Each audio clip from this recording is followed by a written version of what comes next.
Hello everyone. दोस्तों SSC CGL 2020 tier 2 के जो एग्ज़ाम डेट्स हैं वो रिलीज़ कर दिए गए हैं। 28 और 29 जनवरी 2022 को आपका ये पेपर होगा। तो आज की इस वीडियो में हम लोग बात करने वाले हैं कि एसएससी सीजीएल 2020 टीयर 2 के लिए आपकी मैथ्स की स्ट्रैटेजी क्या होनी चाहिए, उसके बारे में आज हम लोग बात करेंगे। मेरा नाम है विशाल कुमार। मैंने एसएससी सीजीएल 2019 क्रैक किया है और ये मैंने अपने तीसरे अटैम्प्ट में किया है। पहले 2 अटैम्प्ट में मैंने क्यों नहीं किया और क्या गलतियां मैंने की, इसी के एक्सपीरियंस पे मैं ये वीडियो आपके सामने लेके आ रहा हूँ। मैं उम्मीद करता हूँ कि जो भी बातें मैं आपको बताऊँगा वो आपको पसंद आएंगी और इसको आप फॉलो करोगे। अगर आप इसको फॉलो करते हो रिगरसली, और रिगरसली नहीं तो 90% या 80-90% भी अगर आप कर लेते हो तो आपको बहुत अच्छे रैंक हासिल करने से कोई नहीं रोक सकता है। तो बिना देर किए शुरू करते हैं इस वीडियो को। दोस्तों सबसे पहले और सबसे अच्छी बात तो ये है कि इस बार जो टीयर 2 है वो सिंगल डे होने वाला है। यानी कि हर बार क्या होता था कि मल्टीपल शिफ्ट में एग्ज़ाम होता था, नॉर्मलाइजेशन का टेंशन होता था कि किसको ज़्यादा मार्क्स मिलेंगे, कम मार्क्स मिलेंगे। कोई बच्चे परेशान होते थे, एग्जामिनेशन हॉल में ही परेशान होने लगते थे कि यार मेरा पेपर तो बहुत आसान लग रहा है, यहाँ मुझे लगता है 100% एक्यूरेसी दिखानी पड़ेगी, नहीं अगर हो पाया तो मेरा शायद सिलेक्शन ना हो पाए। किसी का पेपर अगर टफ आ गया तो वो उसके टेंशन में पेपर में उस एग्ज़ाम हॉल में परेशान हो जाता है कि यार मेरा टफ है, बाकी लोगों का इजी आया होगा। लेकिन इस बार ऐसा कुछ नहीं होने वाला है। इस बार सिंगल डे एग्ज़ाम हो जाएगा सबका। तो नॉर्मलाइजेशन में किसको ज़्यादा नंबर मिलेंगे, किसको कम नंबर मिलेंगे, इस तरह की कोई परेशानी नहीं होने वाली है। ठीक है, तो बिल्कुल आप फोकस्ड वे में प्रिपरेशन अपनी कर सकते हैं और इन सब फालतू बातों पे आपका ध्यान नहीं जाना चाहिए। यहाँ पे क्या है दोस्तों, एक इम्पॉर्टेंट चीज़ आपको नोटिस करनी पड़ेगी। इस बार क्या है कि सिंगल डे अगर पेपर होगा तो जो क्वालिटी ऑफ क्वेश्चंस आते हैं टीयर 2 में वो काफ़ी अच्छे स्तर के होंगे। ठीक है, ये आपको ध्यान में रखना है, ये आप भी नोटिस करोगे एग्जाम देने के बाद। ठीक है, यहाँ पे भी जो मैं कह रहा हूँ कि अच्छे क्वालिटी के क्वेश्चन, मेरा कहने का ये मतलब नहीं है कि पेपर टफ आएगा, बिल्कुल नहीं। लेकिन जो क्वेश्चंस आएंगे आपको शायद कुछ क्वेश्चन ऐसे दिख सकते हैं जो कि मतलब बेकार क्वेश्चन होते हैं ना, कि जो बिल्कुल घिसे पिटे क्वेश्चंस और बिना सिर पैर के क्वेश्चन, वैसे नहीं आएंगे। अच्छे स्टैंडर्ड क्वेश्चन देखने को मिलेंगे हमें उन लोगों को एग्जामिनेशन हॉल में। तो इसको अच्छे से वही कर पाएगा जिसको ट्रिक्स भी पता हो और कंसेप्ट्स पे भी अच्छी खासी पकड़ हो। इसलिए अपने दोनों एस्पेक्ट्स को मजबूत करने की कोशिश में अभी से ही लग जाइए। तकरीबन आपके पास 3.5 महीने का वक्त है और इन 3.5 महीने के वक्त में कोई भी स्टूडेंट, मैं अपने एक्सपीरियंस से बता रहा हूँ, कोई वीक स्टूडेंट हो, एवरेज हो, हर कोई उस स्तर तक पहुँच सकता है जिस स्तर तक वो पहुँचना चाहता है या जिस स्तर तक पहुँचने की ज़रूरत है एक अच्छा पोस्ट लेने के लिए। ठीक है, तो इस वक्त में आप अपने हर एक एस्पेक्ट पे काम कर सकते हैं। जो भी आपका वीक पॉइंट है उन सबको आप काम करके उसको इम्प्रूव कर सकते हैं। ठीक है, तो शुरू करते हैं। तो दोस्तों देखिए, मैं बात करूं तो अगर आप टीयर 1 क्लियर करके आए हैं तो ये काफ़ी ऑब्वियस बात है कि मैक्सिमम सिलेबस आपने कवर कर लिया होगा, है ना। हालांकि ऐसा हो सकता है कुछ ऐसे चैप्टर्स होंगे जिसमें आपको दिक्कत होगी, लेकिन उसको आपने थोड़े हल्के में लेकर अभी तक आपका काम एक तरह से चल गया। ठीक है, लेकिन टीयर 2 में ये एटीट्यूड आपको नहीं रखना है। आपको ये माइंडसेट रखना है कि भले मान लीजिए कि मेरा सब कुछ सही है लेकिन कंपाउंड इंटरेस्ट में आपको शायद दिक्कत होती हो, नंबर सिस्टम में दिक्कत होती हो, मेंसुरेशन में दिक्कत होती हो, या फिर कुछ ऐसे लोग होंगे जिनको इनमें सिर्फ एक ही चैप्टर में दिक्कत होती होगी, 2 ही में दिक्कत होती होगी। तो इसको इग्नोर नहीं करना है। आपका जो भी वीक चैप्टर है आपको उसको अच्छे से कंप्लीट करना है, थॉरो बिल्कुल। ठीक है, कुछ भी उसमें आपको छोड़ना नहीं है। अपने सारे वीक टॉपिक्स को अच्छा और बेहतर करने की नसीहत मैं इसलिए दे रहा हूँ क्योंकि वक्त सबको काफ़ी ज़्यादा मिलेगा। ठीक है, और हर एक स्टूडेंट जो अभी काफ़ी नीचे स्तर पे होगा वो भी उस स्तर तक पहुँच सकता है। तो आपको चांस नहीं लेना है कि 1-2 चैप्टर आप इग्नोर करके चले जाओ पेपर में और उसी से अगर अच्छे क्वेश्चंस आ गए, आपके छूट गए, बाकी लोगों ने कर लिए, तो ये आपके साथ इनजस्टिस हो जाएगी। इसीलिए कोई भी चैप्टर को छोड़िएगा मत। मतलब अगर 100% नहीं तो एटलीस्ट 80-90% तो सारा चैप्टर आपको पढ़ ही लेना है, चाहे वो आपका सबसे वीकेस्ट या ऐसा चैप्टर जिससे आपको सबसे ज़्यादा डर ही क्यों ना लगता हो। एक सजेशन दोस्तों मैं यहाँ पे देना चाहूँगा कि देखिए, अभी आपका मान लीजिए 3.5 महीने के बाद आपका टीयर 2 का पेपर है। अब कई लोग ऐसा करेंगे कि अगले 3.5 महीने सिर्फ मैथ्स ही पढ़ेंगे या इंग्लिश ही पढ़ेंगे। ठीक है, बहुत सारे लोग तो 90% टाइम मैथ्स ही पढ़ेंगे। उनको एक मेरा सजेशन ये रहेगा कि ऐसी गलती मत कीजिए। अगर आप अभी से ही बिल्कुल कंप्लीट मैथ ही पढ़ते हैं 8-10 घंटे, तो जब एग्ज़ाम नज़दीक आएगा तो आपका जो मन है वो कुछ हद तक बोर हो सकता है। पहला कारण तो ये।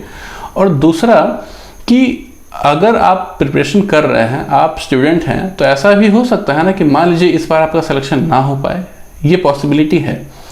लेकिन अगर आपने सिर्फ मैथ ही पढ़ा हुआ है तो आप फर्दर एग्जाम्स के लिए तैयार नहीं हो पाएंगे, लाइक सीजीएल 2021। तो इसीलिए मेरा ये सजेशन है कि आप साथ में एटलीस्ट करंट अफेयर्स डेली पढ़ते रहिए। उससे क्या होगा कि आपका दिमाग भी थोड़ा फ्रेश रहेगा, अपडेटेड भी आप रहेंगे, कॉन्फिडेंस भी आपका अप रहेगा, और बाय चांस अगर किसी भी कारण से आपका नहीं हो पाया 2020 में, तो आप 2021 के लिए काफ़ी अच्छे से तैयार रहेंगे। आपको बिल्कुल स्क्रैच से शुरुआत करने की ज़रूरत नहीं है, ठीक है। ये गलती मैंने भी की थी कि जब मेंस का डेट रिलीज़ किया गया तो सिर्फ मेंस ही के बारे में पढ़ने में मैं लग गया था, फिर दिक्कत मुझे हुई थी। तो इसीलिए अपने एक्सपीरियंस पे ये बात मैं आपको सजेस्ट कर रहा हूँ। अब दोस्तों बात करते हैं कि आपको कौन कौन से स्टडी मटेरियल्स फॉलो करने हैं। तो यहाँ पे आपको ये सुन के अच्छा लगेगा कि इसमें सिर्फ आपको एक बुक फॉलो करनी है, ठीक है, स्पेशल बुक। वो है पास्ट 10 ईयर्स के जो एसएससी सीजीएल टीयर 2 के जो प्रीवियस ईयर सेट्स हैं, लाइक 20-25 सेट्स हैं, पिछले 10 साल के आपके कवर हो जाएंगे। बस वो एक बुक आपको खरीद के लिए आनी है, इसके अलावा कोई आपको नई बुक नहीं लानी है। ऑलरेडी आप जब टीयर 1 के लिए प्रिपेयर कर रहे होंगे तब आप किरण फॉलो कर रहे होंगे या राकेश यादव फॉलो कर रहे होंगे, या और भी तमाम तरह के बुक्स होते हैं प्रीवियस ईयर की, उसका फॉलो कर रहे होंगे। तो उसमें बस आपको एक बुक ये ऐड कर देना है पहले से। अगर आपके पास है तो वेल एंड गुड, अगर नहीं है तो वो एक बुक खरीद के ले आइए, ठीक है। और कम से कम 2 बार उस बुक को जरूर कीजिएगा, थोरो टाइमर लगा के, ठीक है। घड़ी आप ऑन कर लीजिएगा और 2 घंटे का टाइमर लगेगा। हर सेट को 2 घंटे में सॉल्व करने की कोशिश करिएगा, क्योंकि दोस्तों एग्जामिनेशन हॉल में जो है ना, वो टाइमिंग इज एवरीथिंग, ठीक है। बहुत सारे ऐसे लोग हैं, मतलब अपने बारे में बता रहा हूँ, जानकारी मुझे बहुत थी, लेकिन 2 बार सिलेक्शन नहीं होने का जो रीज़न यही था कि जो टाइम मैनेजमेंट है उस पर कभी मैंने बहुत ज़्यादा काम नहीं किया। मेरे दिमाग में यही रहता था कि नॉलेज अगर बढ़ेगी तो खुद सिलेक्शन हो जाएगा। तो इसीलिए मेरी गलती आप मत दोहराइएगा और टाइम मैनेजमेंट का ख्याल शुरू से रखिएगा। और वो तभी होगा जब आप क्वेश्चंस को, कहीं के भी क्वेश्चंस हो, उनको आप टाइमर लगा के करिएगा, टाइमर को ध्यान में रख के करिएगा, ये तभी आता है। दोस्तों हालांकि आपने टीयर 1 के लिए जो तैयारी जब की होगी तो आपने सिलेबस कहीं ना कहीं से पढ़ा होगा या कवर किया होगा। ऐसा हो सकता है कि कुछ चैप्टर्स ऐसे होंगे जो आप सही से नहीं पढ़ पाए होंगे, ठीक है। तो सजेशन मेरा ये रहेगा कि उन सबको पहले आप कंप्लीट कर लीजिए, उसके बाद ही कुछ आप ये सब मटेरियल्स को सॉल्व करना या फिर कोई नए मटेरियल्स को टच कीजिएगा। पहले आपका सिलेबस अच्छे से कंप्लीट होना बहुत ज़रूरी है, ठीक है। ऐसा नहीं सोचिएगा कि मान लीजिए कि थोड़ा बहुत मैंने परसेंटेज पढ़ लिया, आइडिया है मुझे, अब ज़्यादा पढ़ने की ज़रूरत नहीं है, ऐसा नहीं। हर चैप्टर का आपको थरो नॉलेज होना चाहिए, ठीक है। आपने YouTube से किया हो, अनअकैडमी से किया हो या किसी और ऑनलाइन प्लेटफॉर्म से किया हो, उससे मैटर नहीं करता है, बस आपको कवर करना है। और मान लीजिए कि अगर आपको ज़्यादा टाइम नहीं मिला है टीयर 1 में और कुछ चैप्टर्स आपके छूट गए हैं, तो उसको आप पहले कवर कर लीजिएगा जहाँ से करना है। और अगर मैं अपना सजेशन बताऊँ तो अनअकैडमी पे अभिनय शर्मा सर पढ़ाते हैं मैथ्स, ठीक है। टीयर 1 अगर आपने क्लियर किया है तो आपका बेसिक्स मतलब क्लियर है, उसमें आपको समझने में दिक्कत नहीं है, तो उनका कोर्स आप परचेज कर सकते हैं। और उनके कोर्स में से सिर्फ वही चैप्टर्स पढ़ें जो पढ़ने की आपको ज़रूरत है, सारे चैप्टर्स मत पढ़िएगा, ठीक है।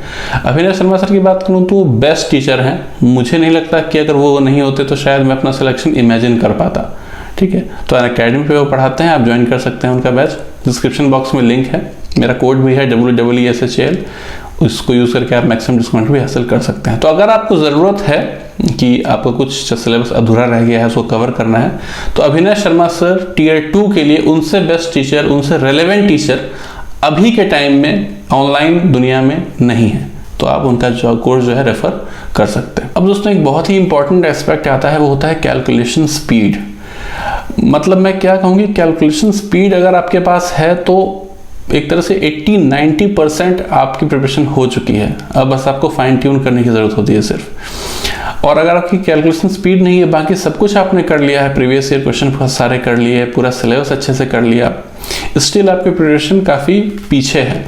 क्योंकि देखिए previous year questions, test, mock test वगैरह ये सब चीज़ें हर कोई करता है। मतलब कि अगर मान लीजिए 1 लाख बच्चे टीयर 2 के लिए सिलेक्ट होंगे तो उसमें से शायद 50-60 हज़ार बच्चे करते हैं प्रीवियस ईयर क्वेश्चंस और मॉक्स, ठीक है। तो सिलेक्शन तो मात्र 7-8 हज़ार बच्चों का होना है, तो अलग क्या किया उन्होंने। तो वही आपको सोचना है कि आप क्या अलग कर सकते हो उन लोगों से। अलग ये कर सकते हो कि अपनी कैलकुलेशन स्पीड को आप उन लोगों से बेहतर कर सकते हो, क्योंकि अमूमन कैलकुलेशन स्पीड पे कोई काम नहीं करता है स्पेसिफिकली, आपको करना है। कैसे करना है? सबसे पहले आपको टेबल याद होना चाहिए, ठीक है। टेबल, लोग कहते हैं कि टॉपर्स के अगर वीडियोस अगर आप देखोगे तो वो कहेंगे कि मुझे तो 10 तक का ही टेबल याद था, मैंने मैनेज कर लिया था, मुझे ज़रूरत नहीं पड़ी थी आगे याद करने की। और तो वो सही भी हैं, उनका जैसा ब्रेन है वो उतने में ही उनका काम चल जाता है। लेकिन मैं अपने पर्सपेक्टिव से अगर बताऊं कि मैं एक एवरेज स्टूडेंट था, मेरा उतना दिमाग नहीं काम करता था उतना फास्ट, तो इसलिए मैंने क्या किया था, मैंने 30 तक का टेबल याद किया था, 50 तक का स्क्वायर याद किया था और 25 तक का क्यूब याद किया था। तो अगर आपको ऐसा लगता है कि आपको इतना याद करने की ज़रूरत नहीं है, कम याद करके भी आप ट्रिक्स लगा के काम चला लोगे तो ठीक है। लेकिन अगर आप एवरेज हो तो मैं सजेस्ट करूँगा कि प्लीज़ ये काम कर लीजिए। इनफैक्ट सबसे पहले आप यही एश्योर कीजिए कि इतनी चीज़ें आपको पता हो, बहुत हेल्प हो जाता है, बहुत हेल्प। मतलब अभी मैं दावे के साथ कह सकता हूँ कि जितने लोग प्रिपेयर कर रहे हैं 10% लोग ऐसे होंगे हार्डली जिनको ये तीनों चीज़ें अच्छे से पता होंगी, ठीक है। तो इसको अगर आप कर लेते हैं तो कैलकुलेशन में आपको बहुत हेल्प मिल जाती है और स्पीड आपकी बहुत अच्छे से बढ़ जाएगी।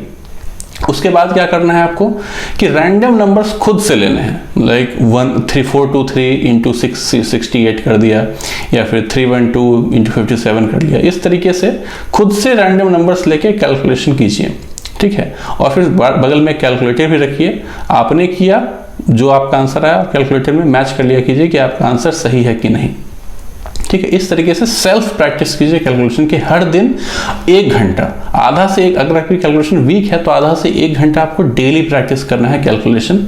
ध्यान रखिएगा इस चीज़ का। और ये चीज़ आपको बहुत ज़्यादा, मैंने कहा ना कि कैलकुलेशन स्पीड जो है वो सबसे बड़ा पार्ट है आपके प्रिपरेशन का। अगर वो आप कर लेते हैं तो फिर आपके लिए बहुत बड़ा कंसर्न रह ही नहीं जाता ये सब एग्जाम। तो सबसे पहली प्रायोरिटी कैलकुलेशन को इम्प्रूव करना। एक बहुत बड़ा एस्पेक्ट होता है दोस्तों कामनेस। एग्जामिनेशन हॉल में जाने के बाद जो नर्वसनेस होती है, पेपर जब शुरू होता है, मान लीजिए शुरू के 5 क्वेश्चन आपको मुश्किल आ गए आपके सामने, आपसे नहीं हो पाए, तब जो डर आपके मन में क्रिएट होता है ना, उससे अपने माइंड को बचाना है, उससे अपने माइंड को डरने से बचाना है, रिलैक्स रखना है, काम रखना है। ये चीज़ अगर आप में है ना तो बहुत आसान हो जाता है आपके लिए, मतलब कि टॉप लेवल पे पहुंचना, ठीक है। क्योंकि ये चीज़ बहुत कम लोगों में होती है और या बहुत कम लोग डेवलप कर पाते हैं इस चीज़ को, क्योंकि उनका ध्यान ही नहीं जाता है, उनका ध्यान सिलेबस पे रहता है, सिलेबस कवर करने पे, बाकी चीज़ों पे रहता है, लेकिन इस पे कोई काम नहीं करता है। इस पे कैसे काम करें? तो सबसे पहले तो सबसे बेसिक तरीका है मेडिटेशन। मेडिटेशन इज समथिंग जो कि आपको आपके आसपास की चीज़ों से आइसोलेट करता है। तो फॉर एग्जांपल कि मान लीजिए कि आपको मुश्किल क्वेश्चन दिखा, तो उसके वजह से आप टेंशन में आ जाते हो, बाहरी चीज़ें आपको अफेक्ट करती हैं। अगर आप मेडिटेशन करोगे तो उस चीज़ से आप आइसोलेटेड रहोगे, वो आपको परेशान ज़्यादा नहीं करेगी। अच्छा ये क्वेश्चन नहीं हुआ, कोई बात नहीं, स्किप करते हैं, आगे बढ़ते हैं, ऐसा एटीट्यूड आपका हो जाएगा। आपका जो कामनेस लेवल है वो बढ़ जाएगा, जो परेशान आपके होने की टेंडेंसी होती है, टेम्परामेंट इशू बोलते हैं जिसको, वो आपका बहुत नीचे हो जाएगा। तो ये बहुत ज़रूरी होता है। कहते हैं ना एक्यूरेसी नहीं हो पाई, गलती से हमने करना था ये कर दिया, ये एक्यूरेसी की जो बात आती है वो एक्यूरेसी इसी से एसोसिएटेड है। आता था हमें सारे क्वेश्चन आते थे, लेकिन कम से कम 20% क्वेश्चन हमारे गलती हो गए, वो इस रीजन से कि हमारा टेम्परामेंट सही नहीं था, हम लोग काम नहीं रह पा रहे थे एग्जामिनेशन हॉल में। तो काम रहने की प्रैक्टिस करिए। देखिए मेडिटेशन एकमात्र तरीका नहीं है, अलग अलग तरीके होते हैं। आप रनिंग कीजिए, या फिर कुछ लोग ऐसा करते हैं कि दिमाग को उस प्रेशर में डालने की आदत डलवा देते हैं ताकि उनको हॉल में जाने के बाद कोई प्रेशर फील ही नहीं हो, उनके लिए वो नॉर्मल हो, ठीक है। तो अलग अलग तरीके हैं, आप कुछ गूगल वगैरह पे भी आप देखोगे तो आपको कई सारे तरीके मिलेंगे, लेकिन इस पे आप थोड़ा सा काम कीजिएगा ज़रूर साइकोलॉजिकली, तो आपको ये बहुत हेल्प करेगी। एक सजेशन दोस्तों मैं यहाँ पे देना चाहूँगा कि कभी भी बहुत ज़्यादा ट्रिक्स के पीछे मत भागिएगा। अब ऐसा मत कीजिएगा कि कोई एक चैप्टर आपने पढ़ा, उसमें बहुत सारे ट्रिक्स आपको सीखने हैं और आप उसके पीछे पढ़े हैं, ऐसा मत कीजिएगा। और एक चीज़ हम लोग गलती और करते हैं ना कि हम लोग उन चैप्टर्स को ज़्यादा पढ़ते हैं जो हमें पढ़ने में मन लगता है, हम लोग उन पे ध्यान कम देते हैं जो हमारा वीक है। ये एक ह्यूमन नेचर होती है कि अपने पसंद वाली चीज़ों की तरफ हम लोग ज़्यादा आकर्षित होते हैं। ऐसा नहीं करना है। क्या इंपॉर्टेंट है एग्जाम के लिए, क्या रेलेवेंट है, ये आपको पता होना चाहिए। आपका क्या वीकनेस क्या स्ट्रेंथ है, ये आपको पता होना चाहिए और उसके हिसाब से आपको पढ़ना है, ठीक है। कौन सा चैप्टर आपको ज़्यादा पढ़ने में मन लगता है, उसके हिसाब से अगर आप पढ़ोगे तो आप आपका रिजल्ट जो है वो डेफिनेटली गड़बड़ाएगा। ठीक है, जो आपकी प्रायोरिटी है जो वो शायद एग्जामिनर की प्रायोरिटी नहीं है क्वेश्चन पूछने के मामले में, तो उसका आपको ध्यान रखना है। तो इसी से रिलेटेड ये बात है कि आपको बहुत ज़्यादा ट्रिक्स जमा नहीं कर रहे हैं। ठीक है, आप सिंपल क्या, जैसा कि जहाँ तक मैंने एसएससी के सिलेबस को एनालाइज किया है, मुझे लगता है कि 15 से 16 पेजेस में जितने भी इंपॉर्टेंट ट्रिक्स और बेसिक ट्रिक्स हैं मैथ्स में वो आपकी कवर हो जाएंगे। ठीक है, उससे ज़्यादा ट्रिक्स की बिल्कुल भी ज़रूरत नहीं है, बिल्कुल भी नहीं। ऊपर जो चीज़ें मैंने बताई उसको अगर आपने कवर कर लिया तो फिर इतने ट्रिक्स आपके लिए मैटर ही नहीं करते हैं। कम ही ट्रिक्स रखिए, लेकिन उसको क्या कीजिए, बार बार रिवाइज कीजिए, उससे रिलेटेड क्वेश्चंस बार बार करिए, ताकि उन ट्रिक्स को अप्लाई करने में आपकी महारत हासिल हो जाए और कोई नए क्वेश्चंस पे अगर आपके पास आए तो बहुत ही आराम से वो ट्रिक आप उस पर अप्लाई कर दें। लेकिन अगर आपने उल्टा काम किया, बहुत सारे ट्रिक्स आपने जमा कर लिए लेकिन प्रैक्टिस आपने भरपूर नहीं की, रिविजन आपने भरपूर नहीं की, ऑब्वियसली नहीं कर पाएंगे। ज़्यादा अगर मटेरियल हो जाएगा तो आप नहीं कर पाएंगे, तो वो सारा का सारा ट्रिक्स जो है आपका एग्जाम में वो धरा का धरा रह जाता है, आप कुछ भी नहीं कर पाते हैं। बेसिक मेथड से ही आप करेंगे एग्जामिनेशन हॉल में अगर आपको पकड़ नहीं है उस ट्रिक्स पे। तो ट्रिक्स को मिनिमलिस्टिक रखिए। एक दो चैप्टर्स हैं जिसमें ज़रूरी होते हैं ट्रिक्स, जैसे कि आपका नंबर सिस्टम हो गया, जैसे कि अलजेब्रा हो गया, टाइम स्पीड डिस्टेंस हो गया, मेंसुरेशन में नहीं सॉरी। तो ये सब 2-3 चैप्टर्स हैं जिसमें थोड़ी ज़्यादा ट्रिक्स इन्वॉल्व हैं, ज़रूरत पड़ती है। लेकिन बाकी सारे चैप्टर्स में ट्रिक्स है, थोड़े थोड़े सब में हैं, लेकिन बहुत ही मिनिमलिस्टिक हैं। ठीक है, मैक्सिमम चीज़ें कंसेप्चुअल बेसिस पे आती हैं। और ट्रिक्स का सिंपल मतलब फॉर्मूला नहीं होता है। ट्रिक्स का मतलब ये होता है कि जो हम लोग सॉल्यूशन किसी क्वेश्चन में कर रहे हैं तो कैसे हम लोग फालतू चीज़ों को लिखे बिना जल्दी से जल्दी आंसर ले आएँ। ट्रिक्स का एक सिंपल डेफिनेशन ये होता है। ठीक है, ट्रिक्स का मतलब ये नहीं होता है कि आप बहुत बड़े बड़े फार्मूला याद कर रहे हैं। उतना ज़रूरी नहीं कि फार्मूला की एक खामी ये होती है कि वो स्पेसिफिक प्रॉब्लम्स में ही लग सकता है, वो हर जगह पे नहीं लग सकता है। लेकिन कंसेप्ट जो होता है वो हर जगह पे लग सकता है। ठीक है, इसलिए फार्मूला को ज़्यादा याद करने पे नहीं, कंसेप्ट को अगर आपने अच्छे से समझा हुआ है तो ट्रिक्स आप खुद भी निकाल सकते हो। ठीक है, तो वो बड़ी बात नहीं है। इसलिए मिनिमलिस्टिक रखिएगा ट्रिक को, और अप्रोच जो है वो थॉरो रखिएगा, कंसेप्चुअल रखिएगा। और दोस्तों, last but not the least बात आती है मॉक टेस्ट की। जो भी चीज़ें मैंने आपको बताई करने के लिए वो सब कुछ एसोसिएटेड है मॉक टेस्ट पे।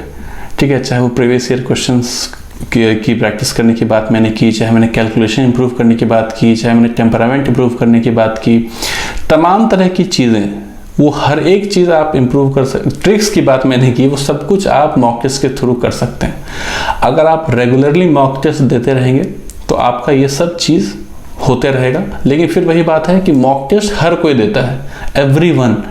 लेकिन अगर आपको अलग बनना है तो कुछ अलग करना पड़ेगा आपको, वो होता है एनालिसिस। एनालिसिस हर कोई नहीं करता है अच्छे से, आपको अच्छे से एनालिसिस करना है। 100 क्वेश्चन आपने बनाए, मान लीजिए आपका 10 क्वेश्चन गलत हुआ, 5 क्वेश्चन आपने छोड़ा, तो हमारा नेचर क्या होता है, सिर्फ उन 15 क्वेश्चन को करके आगे निकल जाएंगे। मैक्सिमम लोग यही करते हैं। आपको क्या करना है, आपको शुरुआत में 1 to 100 तक जाना है, क्योंकि ऐसा भी हो सकता है कि कुछ ऐसे क्वेश्चंस हों जो आपने तुक्का मारा और वो सही हो गया, हालांकि आपको उसका मेथड आपको आता नहीं था, ऐसा भी तो हो सकता है। कुछ ऐसे क्वेश्चंस होंगे भले ही आपका सही हो गया लेकिन उसमें लगना था 30 सेकंड, आपने लगा दिया उसमें 1.5 से 2 मिनट, ऐसा भी तो हो सकता है। तो इसलिए हमेशा आप 1 से लेकर 100 तक सारे क्वेश्चन देखिए, वो होता है प्रॉपर एनालिसिस। तो इसलिए अगर 2 घंटे का पेपर है तो उसका प्रॉपर एनालिसिस करने में एक एवरेज या बिलो एवरेज बच्चे को 2 घंटे लग जाते हैं, 1.5 से 2 घंटे। ये इससे डरना नहीं, ये करना है। जैसे जैसे आप ज़्यादा टाइम देंगे अपने प्रिपरेशन में, वैसे वैसे ये टाइम डिक्रीज होता चला जाएगा। तो पेशेंस के साथ लगे रहना है। टाइम है अभी आपके पास, कंटिन्यूसली अगर आप काम करेंगे तो ये हर एस्पेक्ट पे आप काम कर सकेंगे और बहुत अच्छा आप स्कोर करेंगे एग्जामिनेशन हॉल में। ठीक है, और आखिर में एक चीज़ बात बता दूं कि थ्रू आउट योर प्रिपरेशन एक नोट ज़रूर मेंटेन कीजिएगा, एक कॉपी। उस कॉपी में वो क्वेश्चंस आपको नोट करने हैं जो क्वेश्चंस आपको अपने प्रिपरेशन के दौरान मिलते जाएं, और वो क्वेश्चंस ऐसे हैं जो कि बेतुके नहीं हैं, आपको लगता है कि एग्जाम में आ सकता है लेकिन ये शायद ये क्वेश्चन मैं कर ना पाऊँ। ऐसा कुछ ऐसा आपको फीलिंग आए देख के, या कोई क्वेश्चन आपको बहुत खूबसूरत लग रहा है कि यार ये तो बिल्कुल मेंस के लायक क्वेश्चन है इस टाइप का, या थोड़ा बहुत टफ भी रहे, तो वो सब क्वेश्चन आपको एक जगह पे कंपाइल कर लेना है। वो आपको अलग अलग सोर्सेज से मिलते रहेंगे, कभी आपको प्रीवियस ईयर क्वेश्चन से मिल जाएंगे, कभी आपको मॉक टेस्ट से मिल जाएंगे, प्लस कभी आपको उन टीचर्स की वीडियो से मिल जाएंगे जो आप यूट्यूब या अकेडमी पर देखोगे, कहीं से मिल जाएंगे, और वो आपको बस एक जगह पे कलेक्ट करना है। वो सबसे बड़ी पूंजी होती है आपकी। एग्जामिनेशन से 10 दिन पहले अगर कोई 5,000 में भी वो कॉपी आपसे मांगे तो आप मत दीजिएगा, ठीक है। तो ये सबसे बड़ी पूंजी है। और आखिर में कहते हैं ना, क्या पढ़ें, आखिर में आपको वही पढ़ना होता है जो आपने कलेक्ट किया है थ्रू आउट योर प्रिपरेशन। उन्हीं क्वेश्चंस को आपको रिवाइज करके चले जाना है पेपर में, क्योंकि वो जो कॉपी है ना, वो आपके कमियों की रिफ्लेक्शन है, जो कि वो एक आईना है जो कि आपके कमियों को दिखाती है। तो अगर वो चीज़ अगर आप पढ़ के चले जाओगे एग्जाम देने, तो उससे ज़्यादा कॉन्फिडेंस किसी और चीज़ के थ्रू बूस्ट नहीं होता है। बेस्ट मतलब कॉन्फिडेंस बूस्टर है एक तरीके से। तो एक नोट ज़रूर मेंटेन कीजिएगा। इवन टीयर 2 की ही बात नहीं है, अगर आप 2021 टीयर 1 के लिए भी प्रिपेयर कर रहे हैं तो भी एक नोट ज़रूर मेंटेन कीजिए सब्जेक्ट वाइज। और उस सब्जेक्ट में जो भी नई चीज़ें कुछ अगर आपको मिलती जाएँ तो उसको आप नोट करते रहिए। तो बस दोस्तों, इतनी ही सी बातें थी, और मैं उम्मीद करता हूँ कि जो बातें मैंने बताई उनको आप फॉलो करेंगे। और अगर आप फॉलो करते हैं, जैसे कि मैंने कहा कि पूरा नहीं 80 या 90% ही फॉलो कर लेते हैं, तो बहुत अच्छा आपके लिए रहेगा और बहुत अच्छा आप परफॉर्म करेंगे एग्जामिनेशन हॉल में। और जाते जाते एक बात मैं बताऊँ कि बहुत ज़्यादा पढ़ने की ज़रूरत नहीं है, ठीक है। आपको ऐसा नहीं कि 15-15, 20-20 घंटे पढ़ना है। प्रेशर मत लीजिए, टेंशन मत लीजिए, वो आपके हेल्थ को इफेक्ट करती है। हेल्थ आपको पता है सबसे बड़ा वेल्थ है, ठीक है। तो टेंशन नहीं लेना है। एसएससी का स्तर बहुत छोटा है, नीचे है, इसीलिए जितना वो डिजर्व करता है उतना ही मेहनत कीजिए। और जब तक आप उसके लिए प्रिपेयर कर रहे हैं तभी तक उसके बारे में आप टेंशन लीजिए। उसके बाद जब कुछ और काम कर रहे हैं उस टाइम आपको उसके टेंशन में अपना दिन या ज़िंदगी नहीं बितानी है, ठीक है। सिंपल सा सजेशन यही है। जितना आप एफर्ट कर सकते हैं कीजिए। हुआ तो बहुत अच्छी बात है, नहीं हुआ तो एक और अटेम्प्ट देंगे, तब भी नहीं हुआ तो कुछ और कर लेंगे। सिंपल सा एटीट्यूड रखिए लाइफ में और लाइफ अच्छी ही चलेगी। तो बस इतना ही था इस वीडियो में। ये थी मैथ्स की स्ट्रैटेजी, और सिंपल सी स्ट्रैटेजी है, कुछ बहुत ज़्यादा मैंने आपको नहीं बताया है, क्योंकि इसी को करके आप बहुत अच्छा कर लोगे। आने वाली वीडियोज़ में हम लोग इंग्लिश के बारे में बात करेंगे। इंग्लिश के बारे में भी बात करना ज़रूरी है, क्योंकि इस बार उम्मीद है कि इंग्लिश भी काफ़ी अच्छे स्तर की आएगी, क्योंकि वो भी सिंगल शिफ्ट में ही होगी ना। तो बस दोस्तों, इतना ही था इस वीडियो में। आप सबको बहुत बहुत शुभकामनाएं नवरात्रि की। दुर्गा पूजा होने वाला है बहुत जल्द, तो बुराई पर अच्छाई की जीत हो। आप लोग अगर ईमानदारी से अगर आप पढ़ रहे हैं तो आपका सिलेक्शन हो, आपको मेहनत का फल मिले। इन्हीं दुआओं के साथ मिलता हूँ मैं अगले वीडियो में आपसे। तब तक के लिए बाय बाय।